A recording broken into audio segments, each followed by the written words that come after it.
everyone. Welcome to episode 135 of the Dear Herbalist podcast titled Preparing Your Body for Winter, Nutrition and Lifestyle Tips. If you are new here, you are most certainly welcome. My name is Justaria and I'm an herbal educator. And if you are a returning listener, thank you so very much for your continued listen. You guys know I appreciate and heart all of you. Thank you so much for tuning in and being a continuous supporter of this podcast. I appreciate you guys. Tonight's episode is dedicated to helping you thrive through the colder months using nutrition, lifestyle routines, and herbal allies. We're going to cover science-backed reasons why you need to prioritize winter wellness. I'm going to give you some tips according to your nutrition type, your blood type, and I'm also going to share some practical strategies for sleep, movement, stress, and hydration. And then we're going to end with some herbal recommendations and a few recipes that you can start using today.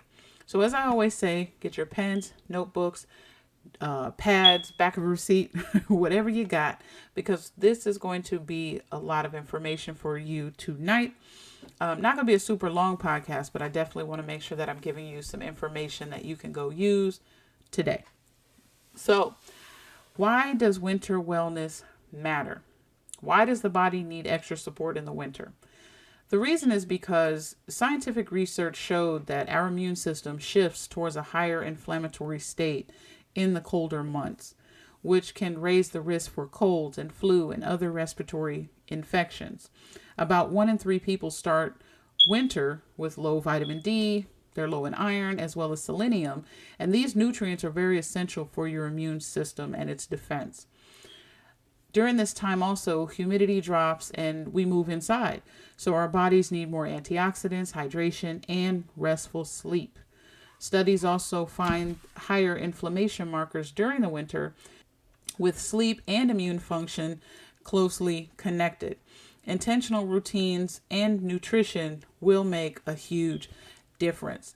And I know that my ancestors also believed that in the wintertime, the blood began to thicken. So whatever was off in your blood, is kind of pooling around in there. So that's the reason why they drunk sassafras tea and these other blood cleansing teas around this time as well. So just a little cultural note there. So let's look at some nutrition. Let's try to fuel your body with foods that build resilience.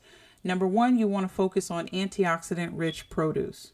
That's citrus fruits, berries, bell peppers, broccoli, carrots, sweet potatoes, kale, and even winter squash, which contains vitamin C as well as A.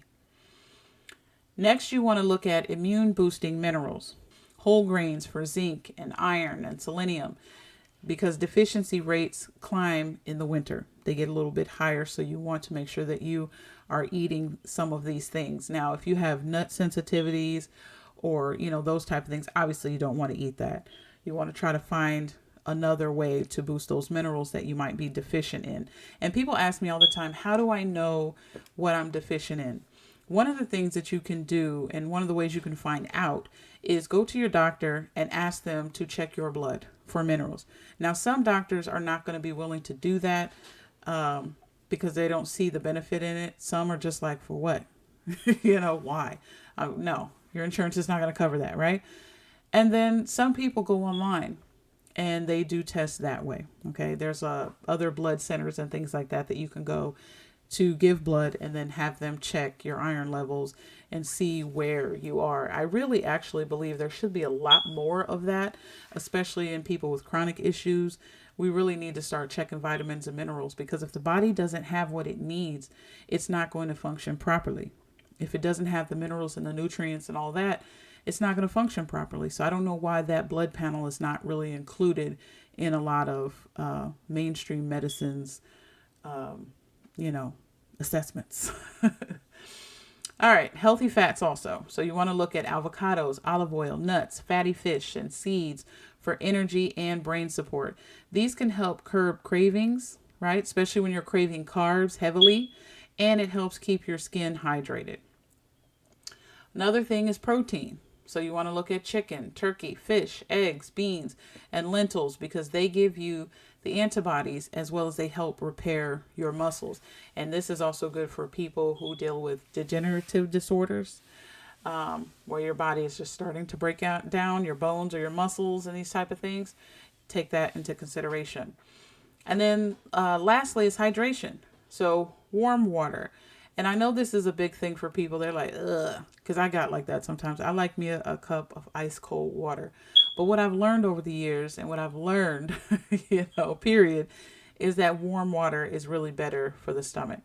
So how I get my warm water, really, i.e. hot water, I drink herbal teas. Okay. I also do lemon water as well. So that's something that you can do. You can also do broths, and this will help keep your mucous membranes intact for immune protection.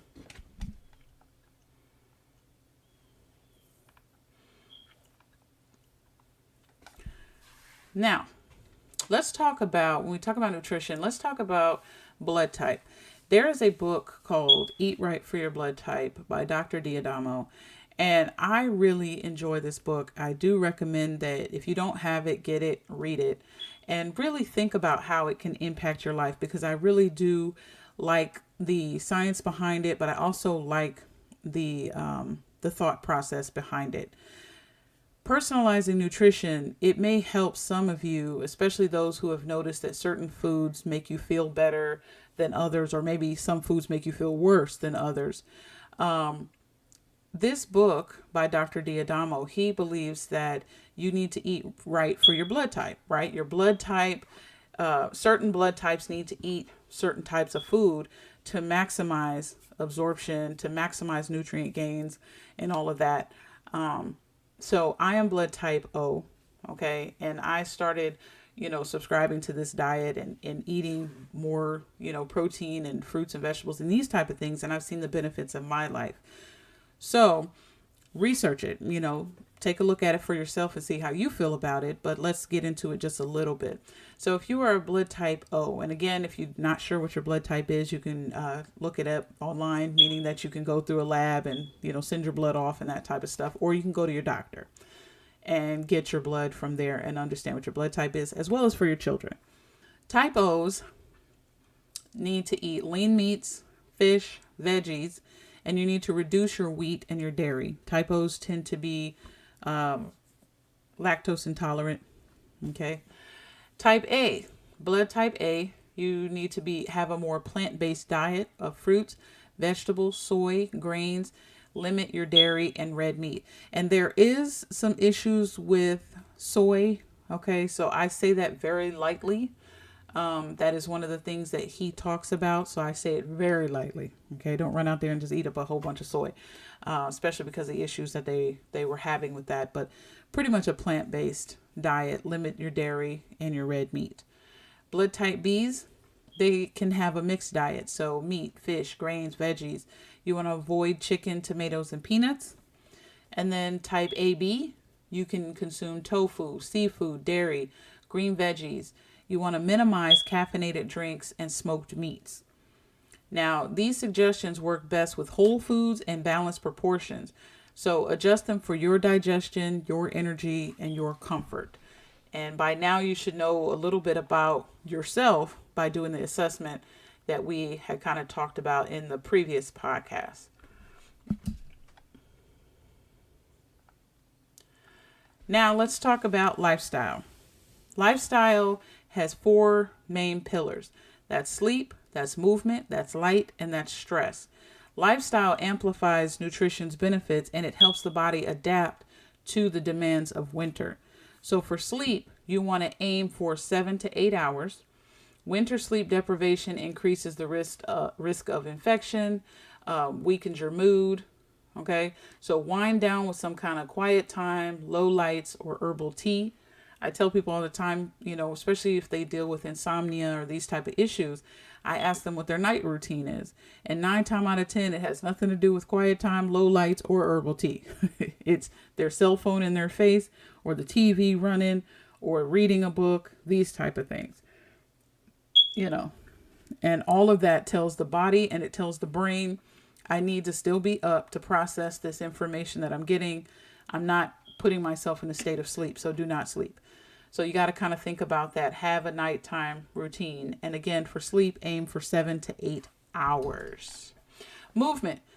Movement. Very important. Even gentle exercise, indoor walking, stretching. These things boost your circulation, your mood, and your immune cell activity. Let me say it again. It boosts your circulation, your mood, and your immune cell activity.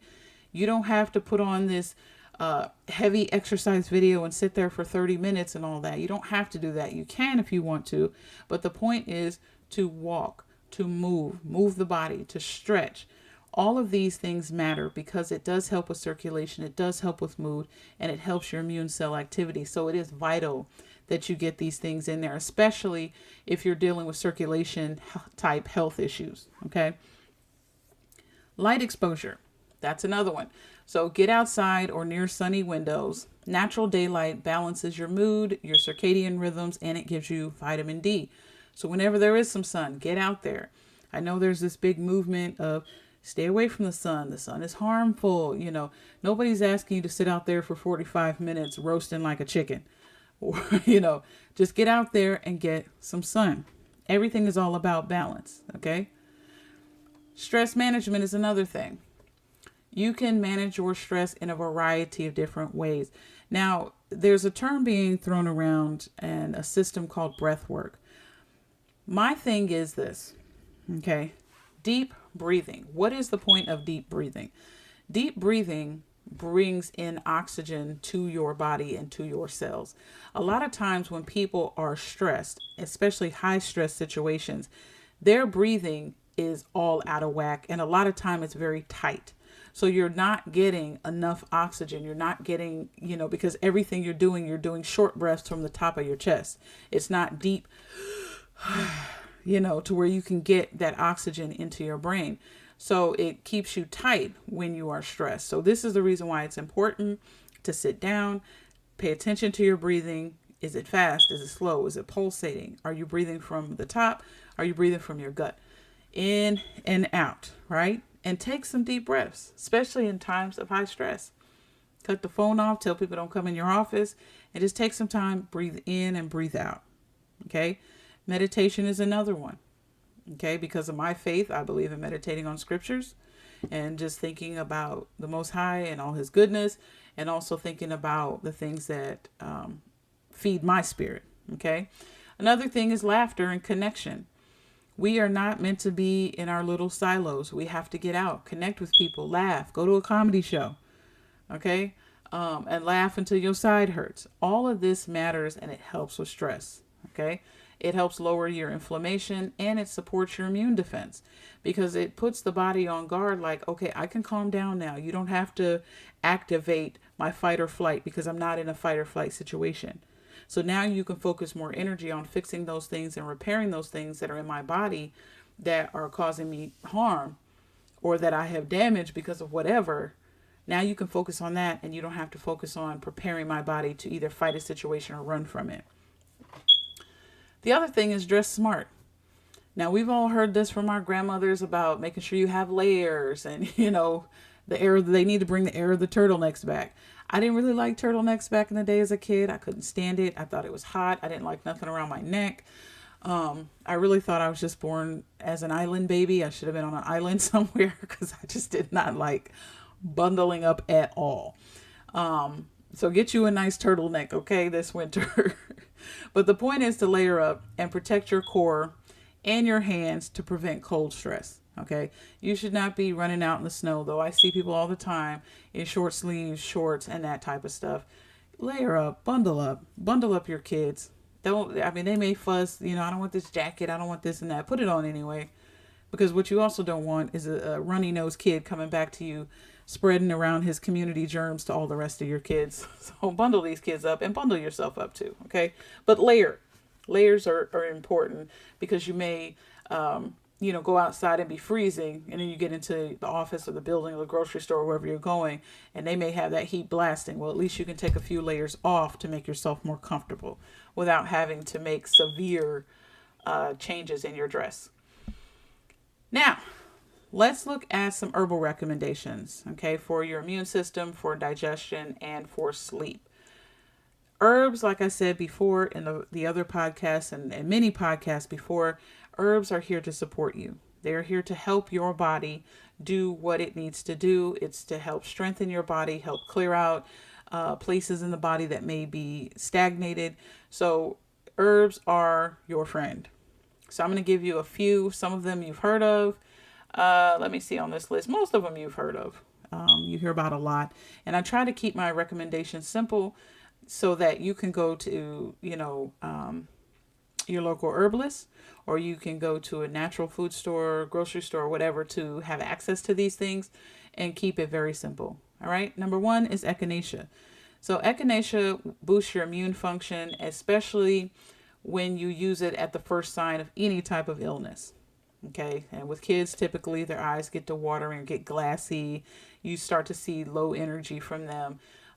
That's when you know, okay, that something's going on. So you want to try echinacea as a tea, or you can use it as a tincture. Ginger. Ginger is, like I said, you guys know I love ginger.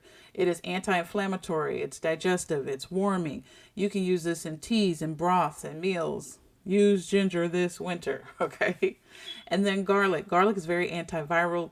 It helps fight germs and it supports your heart health. So you can add it to soups and roasted dishes. You can also add garlic to honey and let it sit for a couple of days, and then take a tablespoon of that every single day to help as well. That will benefit you greatly. Next is rosemary and thyme. Now, rosemary and thyme are good for digestive support as well as your respiratory system. So you can use this as fresh or dried in cooking, or you can boil them, make a steam, and kind of just inhale the fumes of that steam if you have an onset of some sort of respiratory issue. Next is lemon balm and mint. Now, lemon balm is one of those herbs it's a nerve vine, so it's meant to act on your nerves and your nervous system to help bring a state of calmness, right? Because our nerves are always firing at all cylinders all the time, and it's worse if you are stressed. So lemon balm and mint help you to calm nerves. It helps your digestive system, and it helps support relaxation, which is very important. And then lastly, I'm going to recommend chamomile. Chamomile is excellent for sleep as well as nerve support. So you can sip it as a tea before bed. Again, keep it simple. That's what I'm all about. Keep it simple. So let me give you a few recipes. I'm going to put this on my social media. One is a winter immunity tea. Okay, so that's a teaspoon of dried echinacea, a teaspoon of ginger root slices, and a teaspoon of lemon balm. Okay, and you want to steep this in a cup of hot water for about 10 minutes, and you can drink 1 to 2 cups every single day. The next recipe I'm going to give you is a digestive lemon broth. You want to get about a 2-inch piece of fresh ginger sliced. You want to get a juice of 1 lemon. And then you want to get 2 cups of vegetable broth. And you want to simmer the ginger in your broth for about 20 minutes. And then add your lemon juice and then sip warm before meals. Make sure it is warm. That is very important. So let's recap a little bit. Let me give you a practical winter checklist. So again, if you got your pencil, paper, notepad, books, whatever you need, go ahead and get it out right now. And write this down. So, number 1, eat a rainbow of fruits, vegetables, and whole grains. Number 2, hydrate well, using teas and broths for added warmth and minerals. Number 3, prioritize sleep. Build wind down routines and consistent bedtimes. 4, you want to move daily. Even gentle stretching will keep you resilient. Next, you want to maximize sunlight and you want to layer the clothes that you are wearing. And then integrate herbs such as echinacea, ginger, and chamomile for daily support. And then finally, tune into your body's needs and try adjusting your foods by your blood type or by the digestion. So you want to pay attention to how your body is digesting food. So if you like what you heard, please like, share, and subscribe. Follow me on all of my social media sites at The Demystified Herbalist.